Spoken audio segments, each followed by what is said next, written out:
Assalamualaikum warahmatullahi wabarakatuh.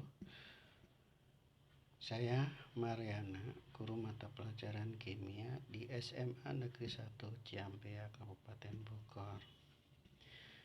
Materi pelajaran kimia itu selalu berkaitan antara bagian yang satu dengan bagian yang lain. Banyak materi-materi kimia yang mempunyai prasyarat materi pelajaran sebelumnya. Dalam hal ini, saya akan menyampaikan prasyarat materi pelajaran kimia tentang sifat koligatif larutan. Beberapa prasyarat sifat koligatif larutan diantaranya adalah konsentrasi larutan, pengetahuan larutan elektrolit dan non-elektrolit. Semuanya itu tentu saja harus dikuasai terlebih dahulu. Ini yang menjadi permasalahan kita saat ini. Kenapa? Karena kelas 12 sekarang, 2 tahun sebelumnya kelas 10, kelas 11 itu dalam masa pandemi. Sehingga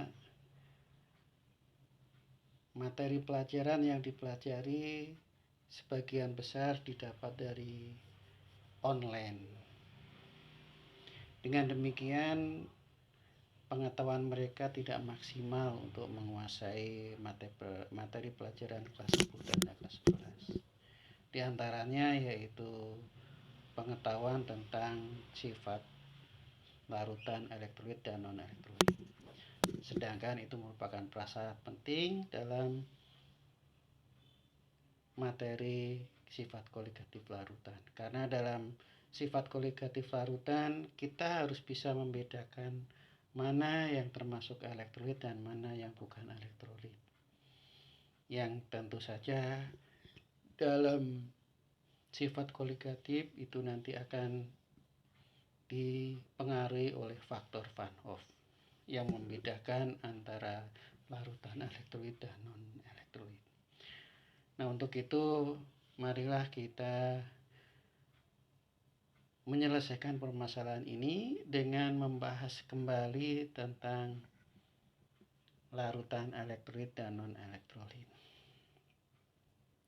Larutan elektrolit adalah larutan yang dapat menghantarkan arus listrik. Di antaranya yang pertama adalah larutan asam. Larutan asam adalah larutan atau zat yang menghasilkan ion H+ jika dilarutkan dalam air. Secara umum dirumuskan yaitu HXZ terurai menjadi XH+ plus ZX negatif. Ion H positif disebut dengan ion pembawa sifat asam karena sebagian besar sifat-sifat asam ditentukan oleh ion H+, sedangkan ion ZX negatif disebut ion sisa asam. X disebut valensi asam. Sebagai contoh, misalnya HCl terurai menjadi H+ plus Cl-. H2SO4 terurai menjadi 2H+ plus SO4 2-. H2CO3 terion menjadi 2H+ plus CO3 2-. H3PO4 terion menjadi 3H+ plus H3PO4 terion menjadi 3H+ plus PO4 3 negatif. Yang kedua yaitu basa, yaitu zat yang dapat menghasilkan ion OH- jika dilarutkan dalam air. Secara umum dirumuskan basa adalah LOHY negatif. LOHY kali terion menjadi LY positif plus YOH-. Ion OH- disebut ion pembawa sifat asam, sedangkan ion Ly positif biasanya ion logam, tetapi ada sedikit yang bukan logam. Sedangkan Y adalah valensi basa. Contoh NaOH terion jadi Na plus OH min. KOH terion jadi K plus OH min. CaOH 2 kali terion jadi Ca2 plus 2 OH min. AlOH 3 kali terion menjadi Al3 plus 3 OH min. NH4OH terion menjadi NH4 plus ditambah OH min. Larutan elektrolit yang ketiga yaitu garam. Garam itu adalah senyawa yang tersusun dari ion positif basa dengan ion negatif asam. Ada secara umum, jika X dan Y, valensi asam dan valensi basanya sama, maka rumus umum garamnya akan menjadi Lz terion atau terurai menjadi Ly positif plus Zx negatif. Sedangkan jika X dan Y-nya tidak sama atau valensi asam dan valensi basanya tidak sama, maka reaksi secara umum LXZY terion menjadi Ly positif plus YZX negatif. Contoh NaCl, kebetulan tuh X dan Y-nya sama, maka terion jadi Na plus Cl min. KBr juga sama, jadi K plus Cbr min. Kemudian CaCO3 Ca2 plus CO3 2 min. Kebetulan X dan Y-nya sama, yaitu 2.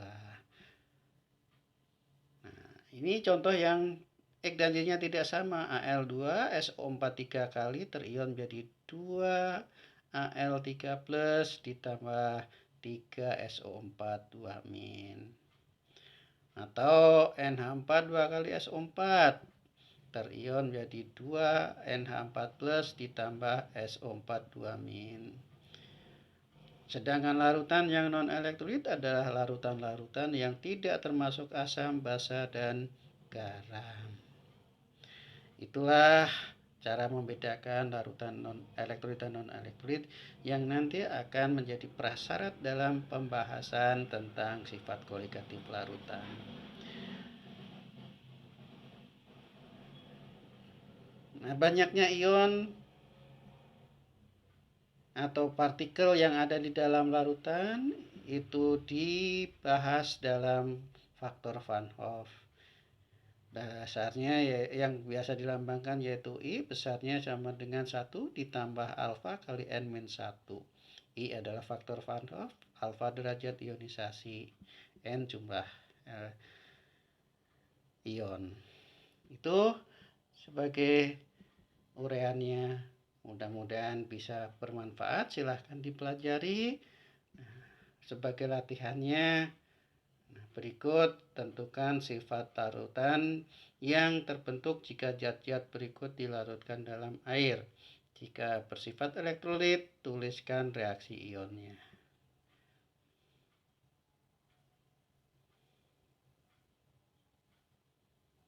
Nah, itu contohnya. Silahkan untuk latihan. Terima kasih. Assalamualaikum warahmatullahi wabarakatuh.